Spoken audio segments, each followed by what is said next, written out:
Buenos días, soy Citlali Trueta Segovia, investigadora del Instituto Nacional de Psiquiatría en la Ciudad de México.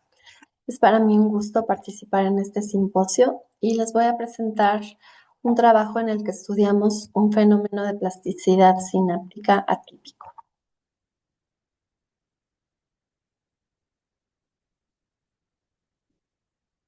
Como ustedes saben, las neuronas se comunican principalmente mediante conexiones a las que llamamos sinapsis, de las cuales las más comunes son las sinapsis químicas.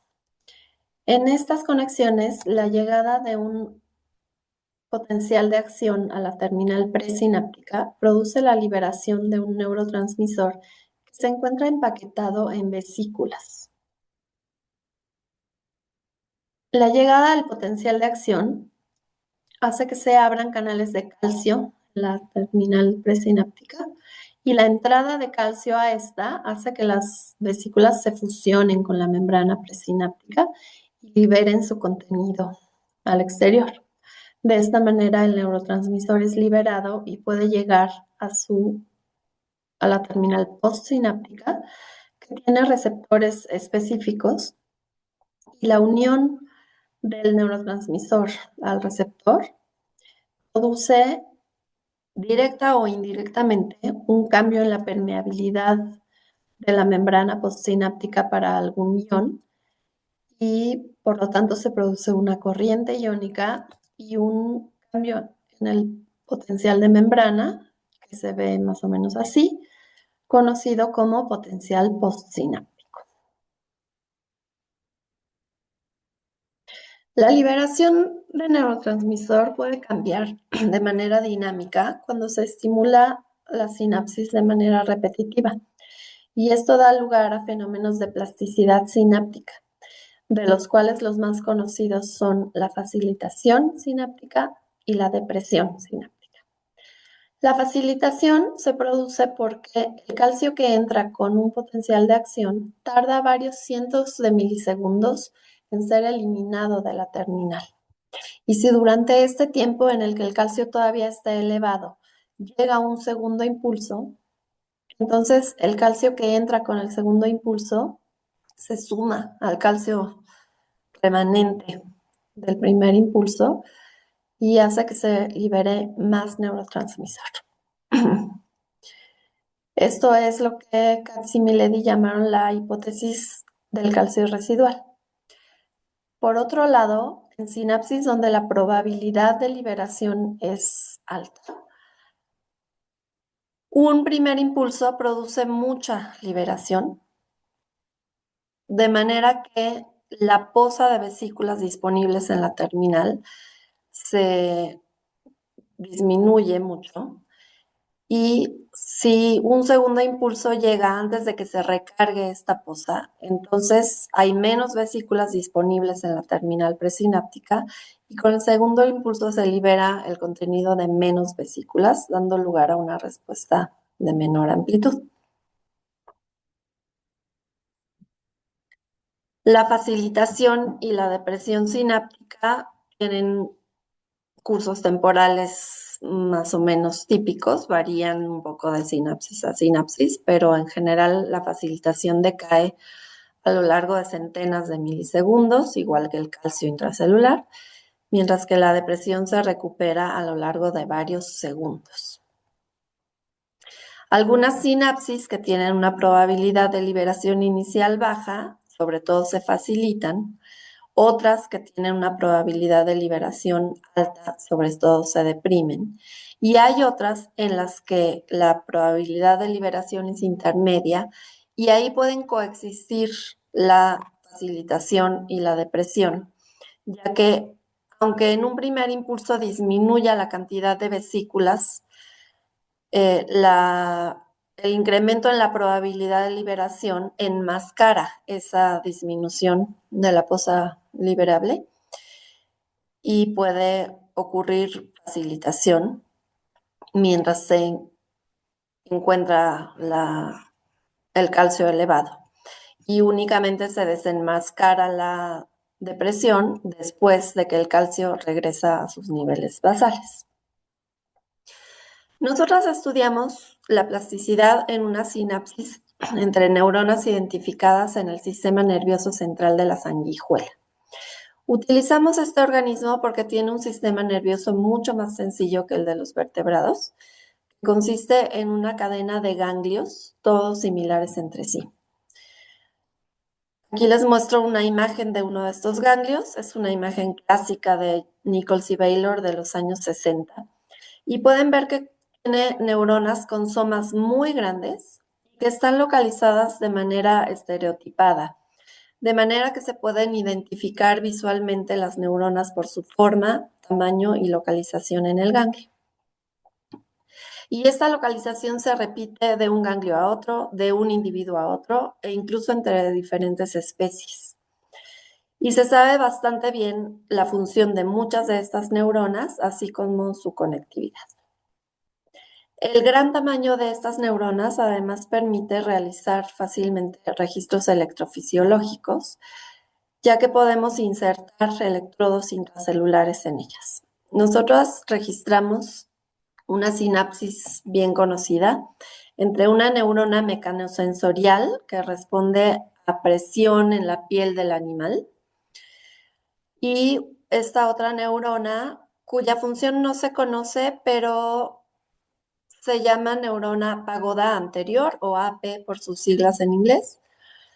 Y el nombre viene de la forma del potencial de acción cuando se registra en el soma, que se ve como el techo de una pagoda, y también porque está localizada en la parte anterior del ganglio.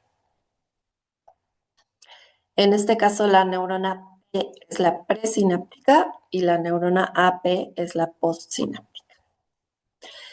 Entonces, estimulamos a la neurona presináptica para producir un par de impulsos o potenciales de acción con un intervalo variable entre ellos y registramos la respuesta de la neurona postsináptica a cada uno de estos impulsos. Y para analizar los datos calculamos un índice de plasticidad dividiendo la amplitud del segundo potencial sináptico entre la amplitud del primero. De manera que si como en este caso ambos son iguales, entonces el índice de plasticidad es igual a 1. Pero si ocurre facilitación y el segundo potencial sináptico es mayor que el primero, entonces el índice de plasticidad es mayor que 1. Y si por el contrario ocurre depresión sináptica y el segundo potencial sináptico es menor que el primero, entonces el índice de plasticidad será menor que 1. Aquí les muestro un ejemplo de los registros que realizamos. El trazo superior muestra los potenciales de acción de la célula presináptica y el inferior muestra los potenciales postsinápticos de la célula postsináptica. Y en esta gráfica les voy a ir mostrando el índice de plasticidad en función del intervalo entre los impulsos. Y recordemos que valores mayores de 1 muestran facilitación y valores menores de 1 muestran depresión. En este caso, en el que el intervalo entre los impulsos fue de 200 milisegundos, tuvimos un índice de plasticidad de 1.83, es decir, el segundo potencial sináptico es casi el doble que el primero, hay facilitación. Y esta facilitación se fue extinguiendo gradualmente conforme este intervalo se incrementó. Y se puede ajustar con una exponencial sencilla, con una constante de tiempo de 225 milisegundos. Pero sorprendentemente, si incrementamos aún más el intervalo entre los impulsos, ocurrió depresión sináptica. Y no solo eso, sino que la depresión aumentó conforme incrementamos el intervalo entre los impulsos. El hecho de que de que dos potenciales con un intervalo corto como este muestren facilitación, sugiere o muestra que un solo impulso presináptico no es suficiente para agotar la fosa vesicular. Entonces, ¿por qué ocurre depresión cuando incrementamos el intervalo? Esto sugiere que esta depresión no es explicada por agotamiento vesicular, como se explica de manera clásica. Y además, si simplemente se desenmascarara la depresión sináptica cuando disminuye el calcio residual, entonces la depresión debería ocurrir como una continuación de esta curva de decaimiento de la facilitación. Y observen que aquí la depresión se desvía abruptamente de la curva con la que se extingue la facilitación.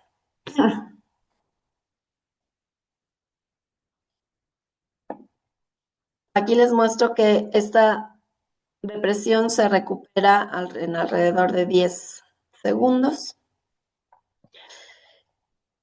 Y bueno, más aún, si después de este segundo potencial sináptico que muestra depresión, damos otro impulso después de un intervalo corto, este tercer potencial sináptico muestra una facilitación muy robusta, no solo con respecto al segundo potencial sináptico, sino también con respecto al primero. Esto muestra claramente que la fosa de vesículas no está agotada, sino que tiene suficientes vesículas para producir incluso más liberación.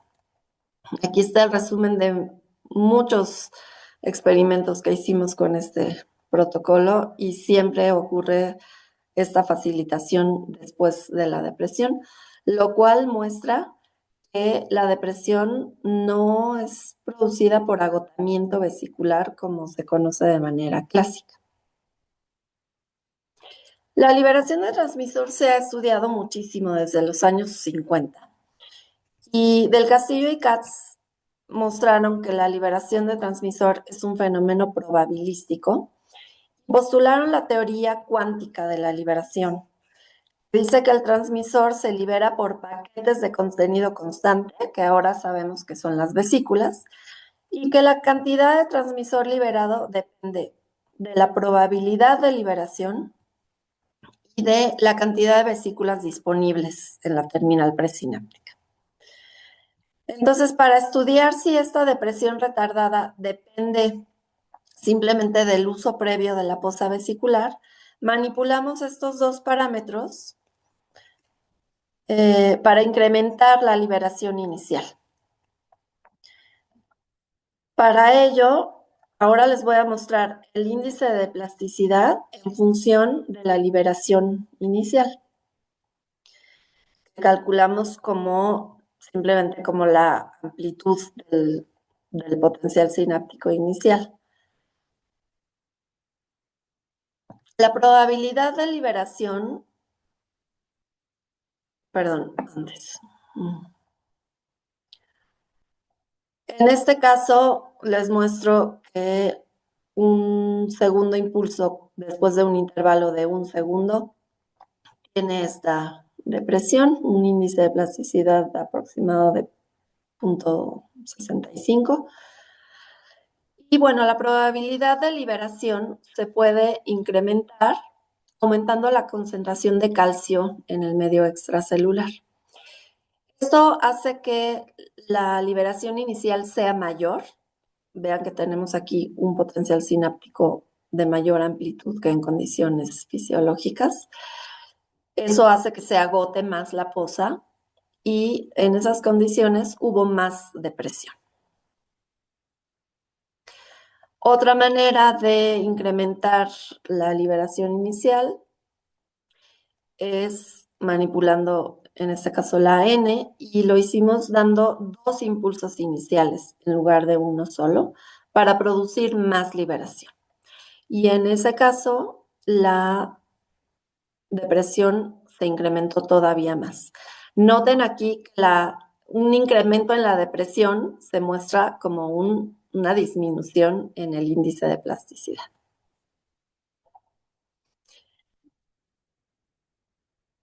Todo esto es consistente con que la depresión depende del uso de la fosa vesicular, Pero si incrementamos aún más la liberación inicial, aumentando tanto la probabilidad de liberación como el número de impulsos iniciales, es decir, dimos 2 impulsos iniciales en una condición de alta probabilidad de liberación con calcio incrementado, entonces la depresión ya no incrementa más, mostrando que solo depende hasta cierto punto del uso de la fosa vesicular.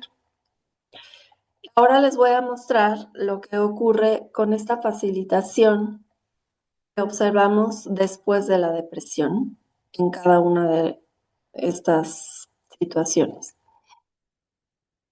Y aquí la depresión la colapsé en la parte inferior de esta gráfica y aquí les muestro que la facilitación que se observa después de la depresión no disminuye cuando aumentamos el calcio, no disminuye cuando damos 2 pulsos iniciales, únicamente disminuye cuando en esta situación extrema en la que damos tanto 2 pulsos iniciales como un incremento en la probabilidad de liberación con alto calcio.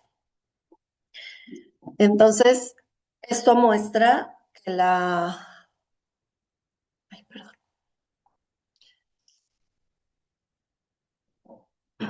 depresión no parece ser producida por agotamiento vesicular. No obstante, podría ser que la facilitación estuviera enmascarando a la depresión. Y entonces, para probar esto, se han hecho muchos modelos matemáticos para simular estos cambios en la probabilidad de liberación y en el uso y rellenado de la fosa de vesículas. Y entonces utilizamos uno de estos modelos que es de los más sencillos que existen. Estas ecuaciones se ven un poco complicadas, pero solamente quieren decir que con cada impulso disminuye la fosa de vesículas porque se liberan algunas y eso se va recuperando de manera exponencial y que también con cada impulso aumenta la probabilidad súbitamente y luego disminuye de manera exponencial.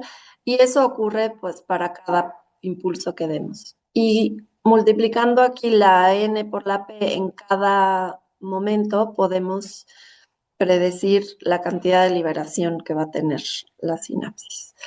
Entonces ajustamos este modelo a nuestros datos.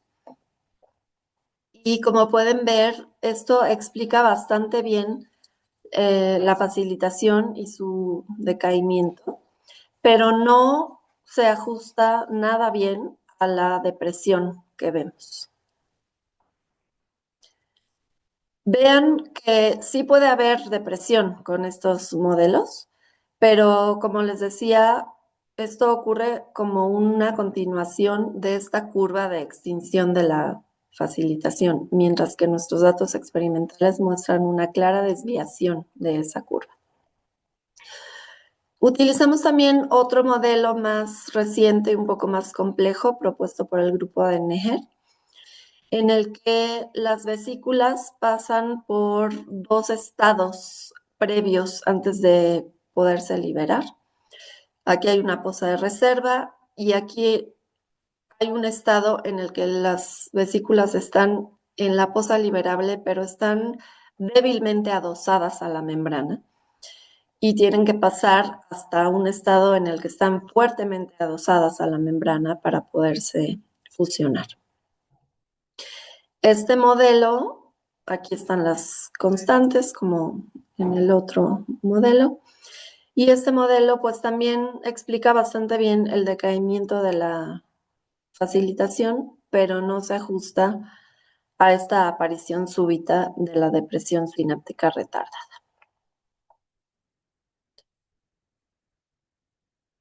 Estos modelos tampoco explican bien esta facilitación que ocurre después de la depresión, ya que como no explican, no predicen depresión en este primer impulso, sobreestiman la facilitación que hay posteriormente.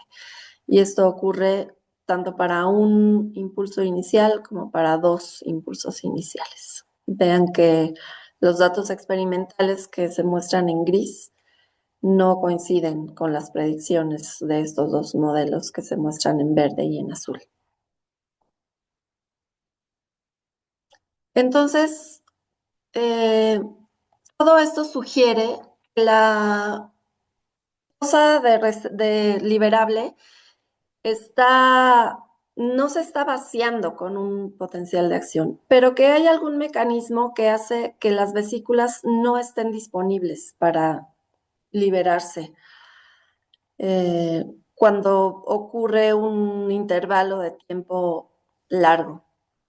Y como esto es difícil de demostrar experimentalmente, lo que hicimos fue hacer un nuevo modelo matemático basándonos en este propuesto por Neher. Y aquí lo que hicimos fue cambiar esta constante cinética B2, que es la que regula el regreso de las vesículas de la fosa liberable a este estado donde están débilmente adosadas a la membrana. En el modelo de Neher esta es una constante y nosotros lo sustituimos por una variable que después, con un tiempo de retraso después de cada impulso, se activa y lo que hace es retirar vesículas de la fosa liberable y las regresa a este estado en el que están débilmente adosadas a la membrana. Y pues este modelo sí se ajusta muy bien a nuestros datos experimentales, tanto a la facilitación como a la depresión. También predice el tiempo de recuperación de la depresión y también se ajusta bastante bien a la facilitación que ocurre después de la depresión, tanto después de un pulso inicial como después de dos pulsos iniciales. Entonces, esto sugiere que debe haber un mecanismo que retira vesículas de la fosa liberable. Y aquí no se los había mencionado, pero además la amplitud de esta variable que retira las vesículas depende del pico de la probabilidad de liberación que se alcanza justo antes, es decir, depende de calcio. Entonces, para estudiar si este fenómeno de depresión retardada es dependiente de calcio, incubamos los ganglios con EGTA-AM, que es un quelante de calcio que puede entrar a las células atravesando la membrana. Y sí encontramos que en presencia del quelante se reduce significativamente la depresión. Bueno, la facilitación que hay después se abole completamente porque, claro, no hay calcio residual, el quelante lo atrapa todo. Entonces, esto muestra que el fenómeno de depresión sí depende de calcio. Es importante mencionar que esto no ocurre en sinapsis en donde la depresión depende simplemente del agotamiento de la fosa vesicular, de manera que sí parece haber un fenómeno diferente en este caso.